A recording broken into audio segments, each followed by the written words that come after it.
nervous breakdown. You know, my mother loves to say, whenever you get her cornered, when she gets all stressed out and she don't want to say something, she goes, well, if you keep that up, I'm going to have a nervous breakdown. That's what she says. Now, I don't know.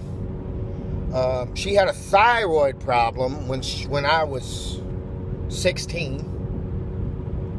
And she got down to like 108 pounds or 188 pounds. And then she got up to like 60 pounds in like 2 weeks. I mean, her weight was going. But I don't think she ever actually had a nervous breakdown. Now, I had a nervous breakdown. No question about it. Several. But the big one, the first one, was a big one. Okay? It wasn't technically a nervous breakdown because I was given meds by a doctor. I was given prestestidone for a bunch of poison oak that I had. I had poison oak so bad, my dick got to be like, I don't know, 8 inches or 6 inches or 7, 8 inches. It was a lot bigger than it was supposed to be, and it was covered with welts. I had welts all over me, and I was suffering. So I went to the doctor, and he gave me this stuff, and I was suffering, and I remembered that another doctor I'd had a similar problem in Alabama, I don't know, 6 or 7 years earlier, and he didn't give me the same medicine. This guy gave me this stuff, and he said it was prestestidone, and it was a steroid, and it was a dangerous drug. That's all he said, that it was a dangerous drug. He didn't say, well, you know, be careful, this stuff might make you psycho, blah, blah, blah. He didn't tell us none of that. So I had a job, working someplace, making money. I was sacking groceries, I think. I wasn't going to school. And about 3 weeks later, all that stuff was gone. And I started just going nuts, talking a mile a minute, thinking I was this and that. And all of a sudden, I got into a blowout argument with my parents. And I took all the money that I had and took off on a bus. I went to Memphis and then went back to Alabama on a bus. Stayed with my grandmother. So then I wouldn't talk to my mother, and my grandmother was saying, well, Tony, you need to talk to your mother. And I didn't want to talk to my mother, and I didn't want to talk to my dad, but, you know, they were saying, Tony, you need to talk to your mother. So, meanwhile, I was just stark, raving, crazy as a loon, okay? So I was already tripping on the prestestidone. I was already bipolar-like symptoms. So I don't know if I'm bipolar or not. I don't know if this traumatic event made me bipolar or whatever. I don't know. I'm just telling you what happened. Because nobody said that when they treated me they checked me out. The U.S. military checked me out at 12 because I was a little retard in class. And they wrote up this report on me because I was a little retard in class. And I don't know, I don't remember. I read it. My mom let me read it and it hurt my feelings because it made me look bad. But I didn't really know. They didn't say bipolar in there. They didn't say nothing. They didn't even put me on no drugs. They just said, you know, just watch him. He's okay. Just beat him more or something. I don't remember. They said something. This was 1972. They didn't put me on none of that Ritalin or none of that stuff. So here I go. I'm 19 years old. I'm taking this stuff. And I, at the time, because I had got in trouble for a DUI, not a DWI, a DUI in Memphis, Tennessee. I'd gotten that and I'd lost my license.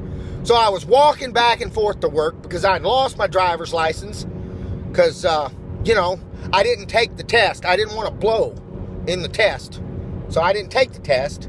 So in Memphis at that time, you could drink at 18 and you could take black mollies at 18, but you couldn't do that legally. Couldn't do that, but that didn't stop me. So I took that black molly and those liquor, and that was in when I was like 19, and I was high as a kite. I was driving home, and I was thinking I was Mario Andretti driving home drunk, And then when I got to the thing, they told me, you better take this test or you're going to lose your license for 18 months. And I was scared to death. Blah, blah, blah. I'll get to that story later. So anyway, I got the DUI. I had the DUI. Here's about a year later, and I'm sitting here, and I got a job and everything. And I take these pills that the doctor told me, and they made me stark, raving, lunatic, crazy. I mean, they did. I was crazy with it. Crazy. Not with a Y, with an E-E. I was only 19 years old. So then I went down and hung out and hooked up with the number one, like this really, really, really, really cool guy who only went to senior. I'm not going to say his name. His initials were MB. I'm not going to say his name. I don't want to get him in trouble. And he got me some stuff in this little bitty safe. And he said it was acid. Okay. And he got me some acid. And he had it. So I'm not saying I don't want to get this guy in trouble, but he got me, and this was some good acid. This was some good stuff. And I don't think I would have taken it normally, but I was crazy. You know, like Rodney Dangerfield tells a joke. He said, I took cocaine, I smoked marijuana, but I wouldn't have taken it because I was on cocaine. It was like that. It was that kind of joke. But it was not funny. It was a lot of things. Taking acid was a lot of things. Funny wasn't none of it. Wasn't one of them. So he gives me this stuff, and he's all giggling, grinning from ear to ear. The guy had a shit-eating grin, but I can't fault the guy. The guy played football, and he got more tail than a toilet seat, He got more pussy than Frank Sinatra. I mean, this guy was hooking up the pussy. And he actually took a liking to me. Maybe he wanted to get me high just for shits and giggles so he could laugh at me later. I don't know what he liked about me, because, I was an intellectual type. He turned me on to these books, and I read them, and I read a bunch of books because of this dude. So anyway, so I'm off there reading books and stuff, and there I am, down there with him, and he gives me the acid, right? So we're in the acid trip, and this stuff, I'm telling you, I was down, and he was going to take me home to Mom's, okay? And I could not even tell. I was at the bottom of the stairs, and I couldn't even tell how to get up the stairs to find out where I was at. I had no clue how to get up the stairs. I was like a block away, and I couldn't even figure out where I was at. That's how high I was. I was high as a kite. And I remember vividly when I got there, Mike, my brother, I'm going to give his name out because he's my brother, and his ex-wife were there. They were already fussing and fighting, and I remember looking at the wall, and it was dancing. There was stuff dancing all over the wall, and it was beautiful, okay? I was high as a kite, right? So then I get in there, and I'm high as a kite, and my mother starts asking me what's going on, blah, blah, blah. And then I tell her, and you know what she does, don't you? Do you think that she remained calm because she knew that, if I had a stark raving lunatic and here I am high, that would just upset him and might make him over the edge. So we better remain. Do you think she did? No, that's not what she did. She started screaming and hollering like an idiot, like a damn idiot, screaming and hollering, just like that idiot that left me there high as a kite. And there they are, screaming and screaming and hollering and screaming. There where they were, right there. And there I am, screaming and hollering, crazy, and I'm high on acid. And this was some acid. This wasn't no light acid. So somehow I get through all that. I get through the trip, and about at 3 o'clock in the morning, I thought that I was going to die. It was scary. I thought I was going to die. I did. I think I did die. I mean, it got weird. And so the next day, they start saying, what's wrong with me? Blah, blah, blah. Finally, they put me in the hospital.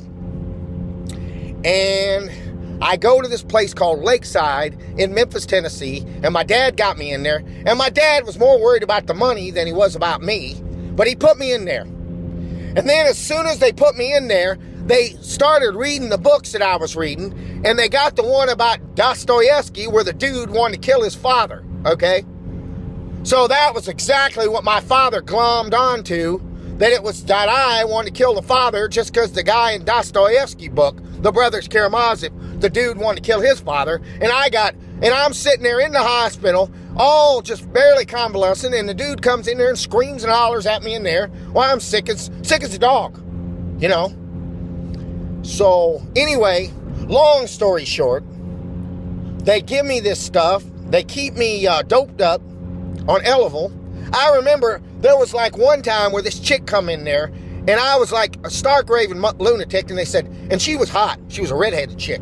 You know, she's probably 80 years old now, but at the time, she had this red hair on, and she looked at me, and she said, Tony, would you take this? And she was looking all sexy, and, you know, I couldn't do nothing about it. And she said, let me just do this for you, and you'll be okay. And they put that stuff in me, and I slept all the way from Tuesday night till Thursday morning. Like 24. I got up the next day and they said, no, it ain't Wednesday. It's Thursday. I slept a whole day.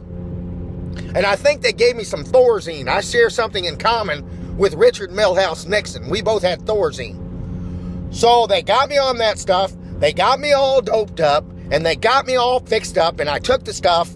And in 3 weeks later, I'm okay. They send me home. They send me home. And they send me home with the medicine to get me over the depression. But then after I got home, I quit taking the depression medicine, and I was like, I thought I was going to die. I mean, it was scary. The depression was awful, but somehow I got through it, and I chilled out, and then a couple weeks later, the depression left, and I was feeling all right. And then I had to deal with all the people who looked at me like I was a complete moron the rest of the time that I was there. And that was in 1980. And after that happened, I went right to college and went to Mississippi County Community College and went to college and got on with my life. And I didn't graduate there, but I did get 60 units.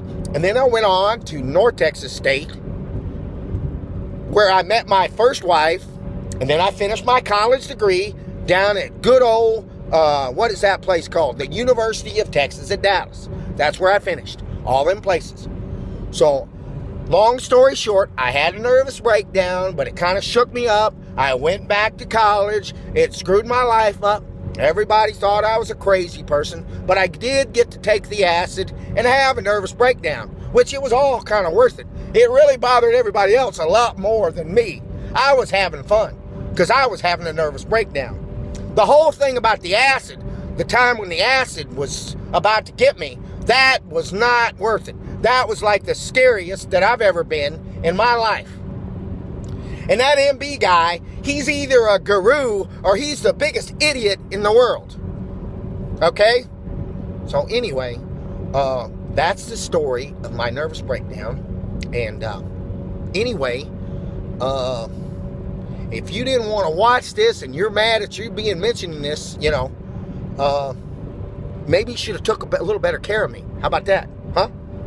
How about that? How about you taking a little bit better care of me when all this happened? Bye.